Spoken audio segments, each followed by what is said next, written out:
Well, good morning, everyone, and welcome to the show. Fernando? Welcome to the show. He's eating. How's everybody doing today? Today, well, we have another Jeep. Don't stop there. The video is not about the Jeep, per se. More of a PSA, purchasing service announcement. Huh? Yeah, exactly. Tell you what, after the intro, you know.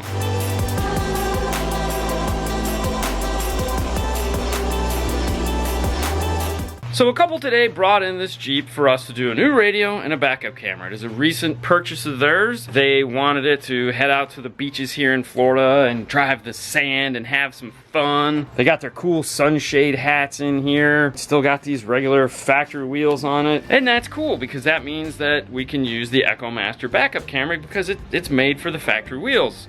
And I was told when it was handed the keys that, oh, it has the factory wheels. And I was like, oh, okay, cool. And then I walked out to the car. Oh yeah, that's the factory wheel, but this is definitely not the factory mount. There's something amiss here. And what is this? So naturally I was like, great. We started to do a little investigating and see what is going on in this used vehicle. First step was, of course, opening this up and explaining what was going on to Fernando. And I was like, hey buddy, do you think we need to unzip the top? And he was like, no. So I stuck my head in here and, ow. They have this billet aluminum thing, which I couldn't see through the tint. We tried to unzip the top and this one stuck.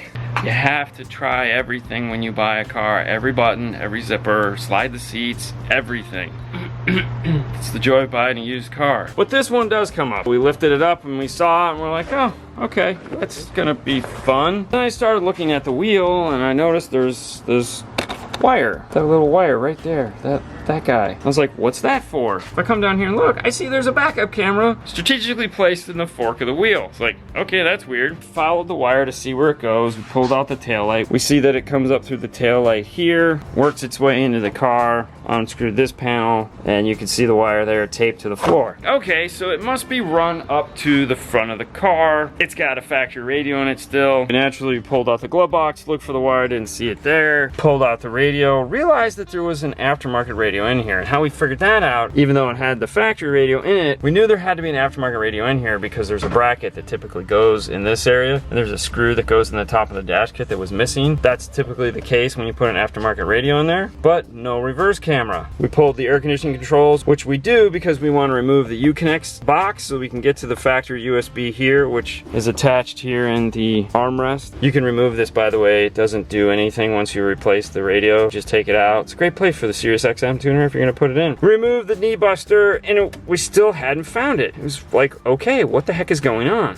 Right? Yes, where is it? Jumped into the back of the car here, and the nice thing about a Jeep is it's easy enough to just pull the carpet up and check, and there's no camera wire on this side. Do you have one on your side? I find a wire over here. Now that's kind of strange because you came in this side of the car, you go across the car, and then you go up the driver's side. Why not just go up the passenger side? I knew it wasn't here because we had already searched here. Where, oh where could this backup camera wire be? Keep in mind, the reason why they're here is for a backup camera, a new one, and a radio. So why waste all this time? Well, if it's got one and it works, you know, what's the point? They didn't even know they had it. I find a treasure. Buried here is the backup camera, which is super strange. For testing a backup camera, we have a CCTV tester. This guy right here, which you can find on DNF Tool Drawer. What this allows us to do, it has a 12-volt output here to power up the camera, and of course it's got an RCA input that we've made here so that we can plug the camera in. Looking at this, it's got a brown RCA end on it, which immediately tells me this is a Pioneer camera. This is a nice camera. Turn the tester on. Hey, look at that. We got an image of a wheel. That's actually the light coming in from back of the car. So we have a fully functional backup camera, but it's covered by the rim. Let's go to the back again. I'm thinking we should take this wheel off real quick and see what we're actually looking at as far as the mount goes. Yeah. And here we go, we have a backup camera. I guess we should go see what it looks like on the monitor. Looking at the image on the camera, we have a really good image. That's pretty nice. Now, the only problem I see is that the camera wire isn't long enough. But they have a camera. So we could actually use their camera with no issues, other than we're gonna have to rerun the wire, because for one, it's down the wrong side of the car.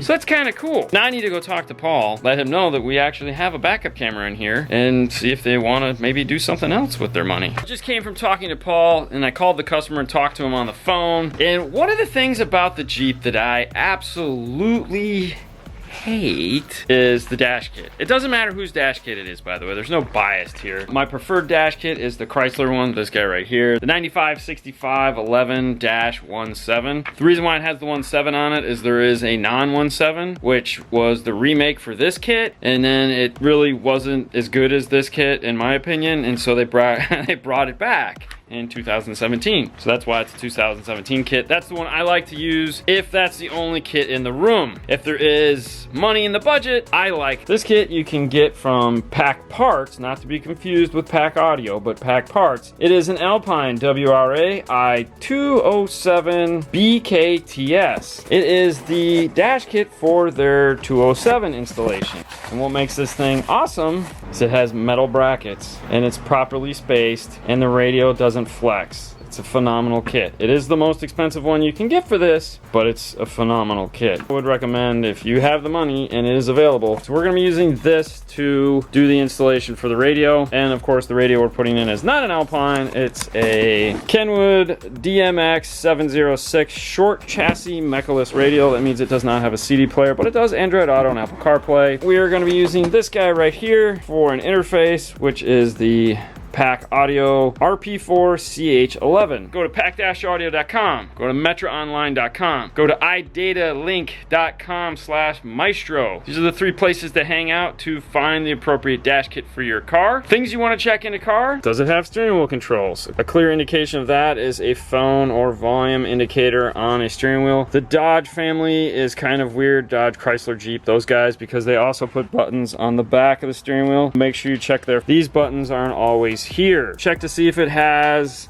a premium sound system. Does it say Alpine, Bang & Olufsen, Bose, Harman Kardon, Mark Levinson, something like that? Check for that. These are all indications of criteria that you'll need to know when searching for the appropriate kit. The other thing is, does it have onboard navigation? Is it a touchscreen? These are all the things. Certain cars they make kits for, but they're for very specific cars, and if they have those features, they won't work. What are we gonna do about this guy? Well, it works, which is cool, and the wiring goes up the driver's side, which is really quite silly. It also has this nightmare right here. See, this was what I was worried about. I close the door and the loom, well, it's sticking out kind of badly, and it's gonna break and do bad things. After talking with Fernando for a little bit, I think we've come up with a plan. We're gonna pull this wiring all out, move the wiring through this hole, zip tie it into place here.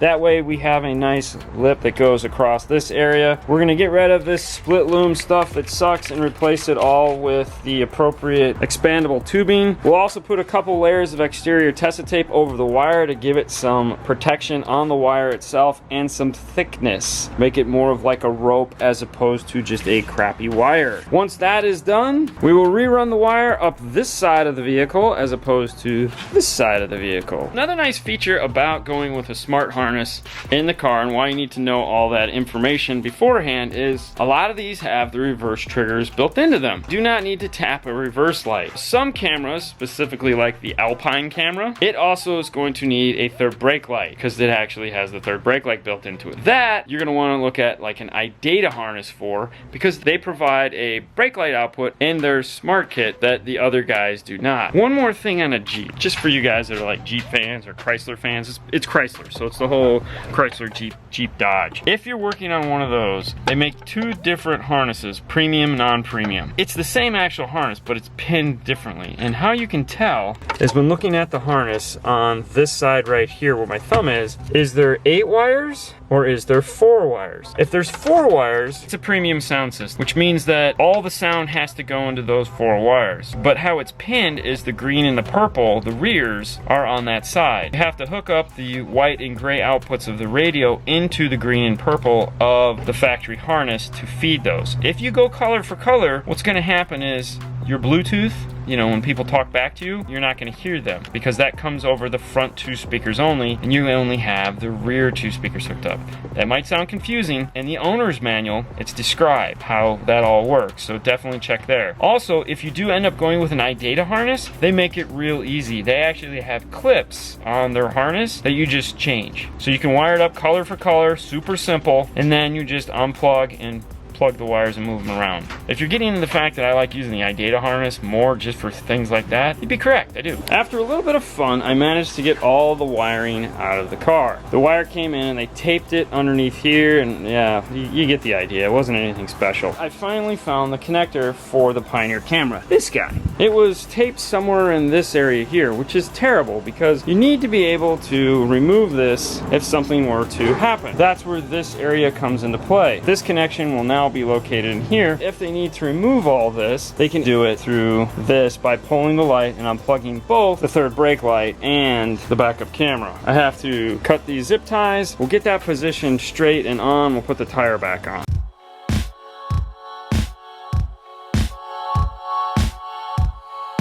Because the camera was mounted like this, that means the camera is going to be upside down. You do need to remove the two Allen heads and flip the camera around. Let's head over to the bench and we'll also prep the wire while we're there and get it ready to go back into the car. When dealing with one of these cube style cameras like this, if you'll notice there's this little gray dot. All of them have some form of a dot like that I've seen, and that indicates which side is up.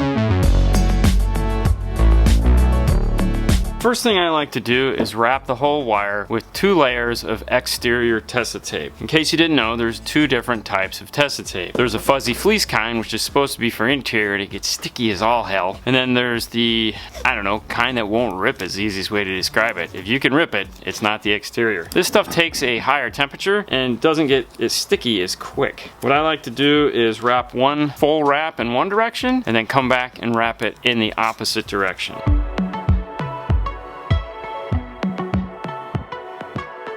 That's one wrap done. Go the other direction. That brings this wire up to a thickness almost like a 10 gauge.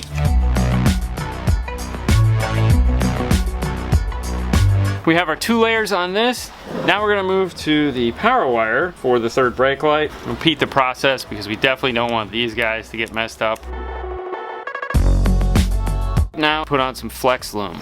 I've added about 2 feet of flex loom to just the camera wire here, not the whole thing, just this tip that is going to go on the back. In the end, I've put on some more of the exterior tape to hold this in place. I'm going to put some shrink wrap over that to hold all this in place.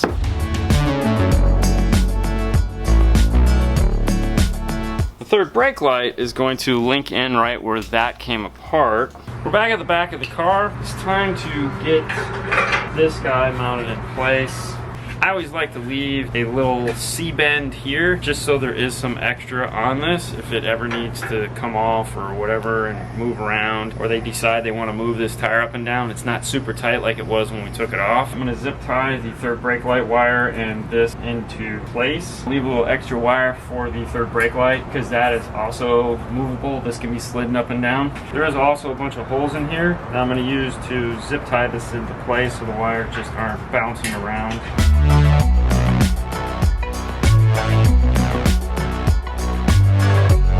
When cutting zip ties, pick yourself up a pair of flush cutters. They're flat on one side and they will cut these nice and flush so you don't cut yourself if you ever run your hand over it. Tape up over this little 6-inch piece of exposed wiring here. Because this plug is outside, even though this is supposed to be a waterproof connection, it doesn't look like it's doing that good a job. I'm going to add some dielectric grease to it. That way it'll have years of life left in it. We're going to add our bigger piece of flex loom over this for the 2 wires.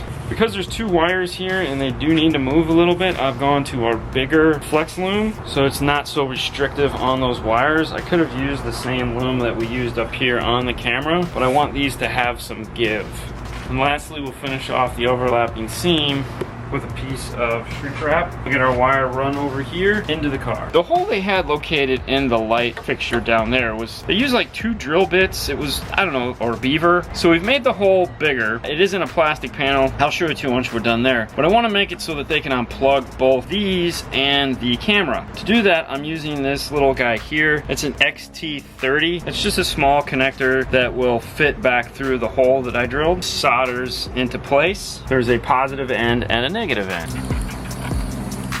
I'm covering it with some gray heat shrink so that it makes it easy to see in this dark hole here. I'll add the other end to the factory side. With those two ends soldered up, we can now plug them together and then pull the wire back down through the hole, because we had pulled it up extra high so that we would have enough wire to solder in here. Our Pioneer cable is going to come into this guy also, but we're going to have this extra loop. I'm going to loop up the wire, loop it up, not tie it into a bundle.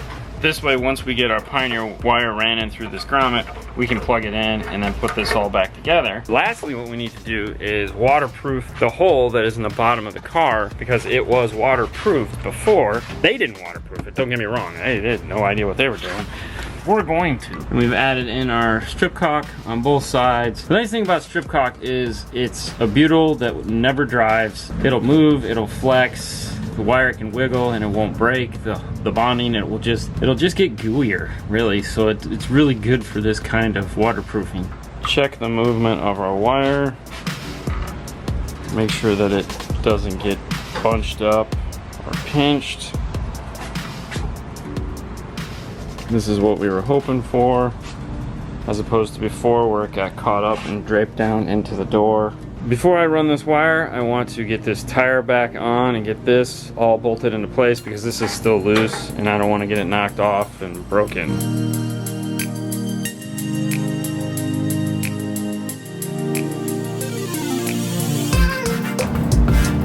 And that's what it's supposed to look like. Checking out the back side of the door, the wires are all zip tied in place. They come along the bottom here. Last zip tie is there, and then it'll snake into there. This is why we put so much tape over the wire though, so that as this rubs, even if it rubs through this, there's still 2 layers of tape that are in the way, and hopefully if they saw where it rubbed through this, they'd bring it back and have this replaced. But you never know. Better to be safe now and just plan for the worst. Let's head over to the bench and prep the other part of the wiring harness. For the wire running through the car, we're going to be using split loom because it's not exposed to the outside. We'll start at this end here. What I like to do is get a couple inches onto the wire like this, slide it back about 1 inch,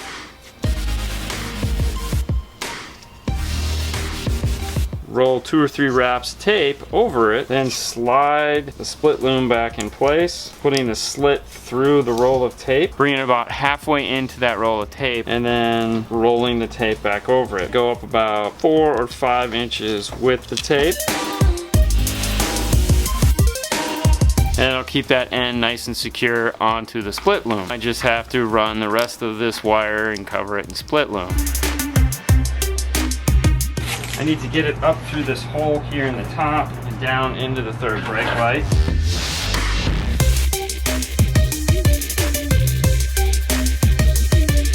Just in case some water gets in here, I'm gonna put some more dielectric grease on both of our connections.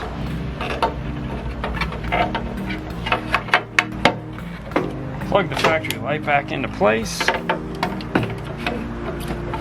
Add the 2 screws that hold it in, and we're done in this portion of the car. Pulling back the carpet, you can see where we've zip tied it into the factory wiring harness. In a Jeep, this back piece is carpet. Then as it goes forward, it becomes plastic. The front panel is off and the wire is zip tied into place. You want to make sure when running into the kick panel, you follow the main wiring harness all the way forward. Don't turn here before then. The allure is to just go straight up, like right through here. Don't do that, because the way the panel sits, it has this edge on it right here. And this spot here in the end is where that wire comes up. This won't sit flat. This is made to sit flat against the side of that car. Just like that.